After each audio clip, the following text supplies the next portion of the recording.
नमस्कार दोस्तों, मेरा नाम है अमित मौर्य। आज मैं आपको सुनाऊंगा भगवान बचाएगा, भक्त और भगवान की कहानी। एक समय की बात है, किसी गांव में एक साधु रहता था।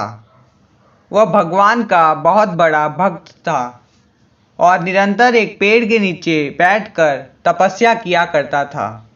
उसका भगवान पर अटूट विश्वास था और गांव वाले भी उसकी इज्जत करते थे। एक बार गांव में बहुत भीषण बाढ़ आ गई। चारों तरफ पानी ही पानी दिखाई देने लगा। सभी लोग अपनी जान बचाने के लिए ऊंचे स्थानों की ओर बढ़ने लगे। जब लोगों ने देखा कि साधु महाराज अभी भी पेड़ के नीचे बैठे भगवान का नाम जप रहे हैं, तो उन्हें यह जगह छोड़ने की सलाह दी। पर साधु ने कहा, तुम लोग अपनी जान बचाओ, मुझे तो मेरा भगवान बचाएगा। धीरे धीरे पानी का स्तर बढ़ता गया और पानी साधु के कमर तक आ पहुंचा। इतने में वहां से एक नाव गुजरी।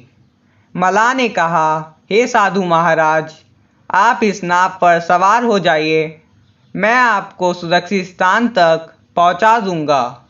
नहीं, मुझे तुम्हारी मदद की आवश्यकता नहीं है, मुझे तो मेरा भगवान बचाएगा, साधु ने उत्तर दिया।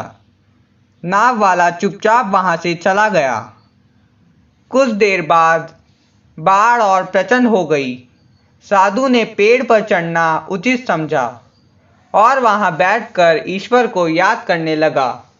तभी अचानक उन्हें गड़गड़ाहट की आवाज़ सुनाई दी। एक हेलीकॉप्टर उनकी मदद के लिए आ पहुंचा। बचाव दल ने एक रस्सी लटकाई और साधु को उसे ज़ोर से पकड़ने का आग्रह किया।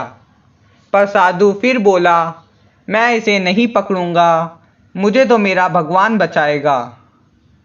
उसकी हट के आगे बचाव दल भी उन्हें लिए बगैर वहां से चला गया।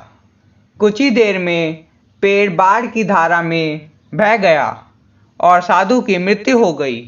मरने के बाद साधु महाराज स्वर्ग पहुँचे और भगवान से बोले, हे प्रभु, मैंने तुम्हारी पूरी लगन के साथ आराधना की, तपस्या की, पर जब मैं पानी में डूब रहा था तब तुम मुझे बचाने नहीं आए, ऐसा क्यों प्रभु?